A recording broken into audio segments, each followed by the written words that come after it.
पूर्व केंद्रीय मंत्री भाजपा के सांसद राजीव प्रताप रुड्डी ने समस्तीपुर में वीवीपीएटी मशीन की पर्ची मिलने पर कहा कि ये निश्चित तौर पर चुनाव आयोग का मामला है। आयोग इसे देखेगा और हमें पूरा विश्वास है कि आयोग इस पूरे मामले को देख भी रहा होगा और आयोग ही इस पूरे मामले पर जवाब देगा। वहीं कांग्रेस के आरोप पर कि अमित शाह जब होटल में पटना ठहरने जाते हैं तो उनके लिफ्ट की जो सीसीटीवी है वो बंद कर दी जाती है। इस पर उन्होंने कहा कि ये क्या है, देश के गृह मंत्री की सुरक्षा को लेकर कई कदम उठाए जाते हैं और इसलिए ये कदम उठाया भी गया होगा।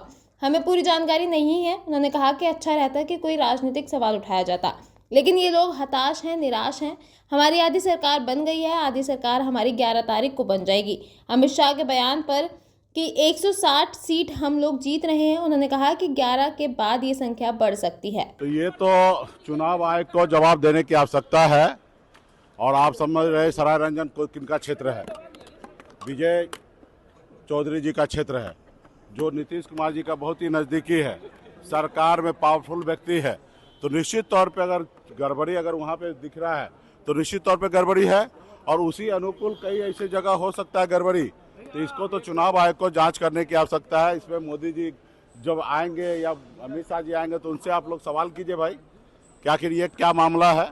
अभी तो हम लोग उतरे हैं तो अभी सारा जानकारी का प्राप्त करते फिर आपको जिसे जानकारी देंगे। ये तो पहले से क्लियर है, हम लोग तो आज से कह रहे हैं, पहले से ही हमारा वोटर अधिकार यात्रा में हम पूरे बिहार में घूम कर तो यही कहें कि ये सब क्लियर है। वोट चोरी करने का काम करता, हर काम में ये लोग अरंगा लगाता। यहाँ एयरपोर्ट पे भी खास करके बीजेपी एनडीए के लोग होते हैं, उनको 20-20 हेलीकॉप्टर उड़ा रहे हैं। पहले उनको भेजा जाता है, जहां महागठबंधन के लोग होते हैं उनको 2-2 घंटा एयरपोर्ट में बैठाया जाता है ताकि 3-3, 4-4 कार्यक्रम उनका रद्द करा दिया जाता है, सिर्फ यहाँ से सिग्नल नहीं देने के कारण। तो विपक्ष के साथ तो ये हो ही रहा है।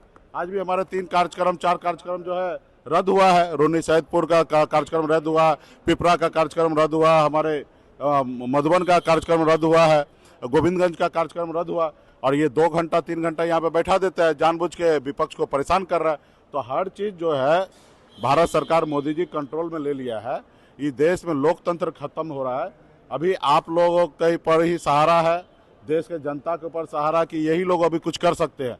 बाकी तो सब जगह ये लोग अभी लोकतंत्र में जनता के ऊपर कोई भरोसा ही नहीं रहा।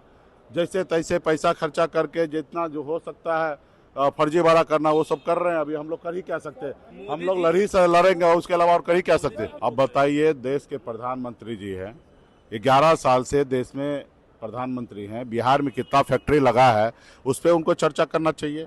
नीतीश कुमार 20 साल से सरकार में है, उन्होंने क्या किया उस पर चर्चा करना चाहिए।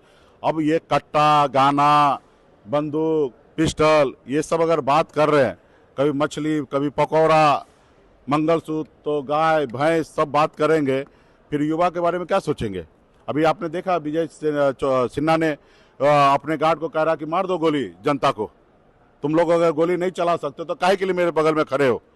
अगर काम 5 साल तो करते नहीं ये लोग, जब 5 साल सत्ता काम नहीं करते तो उसके बाद जब जनता के पास जाता तो जनता नाराज होता है। और जनता अगर गोबर से स्वागत करे या कुछ बात बोल दे तो उस जगह पे तो ये चाहता है कि जनता को मार के खत्म कर दे, अकेले राज करे। तो ये सबका इन सबका मानसिकता यही है। हम लोग कर रहे हैं लड़ाई।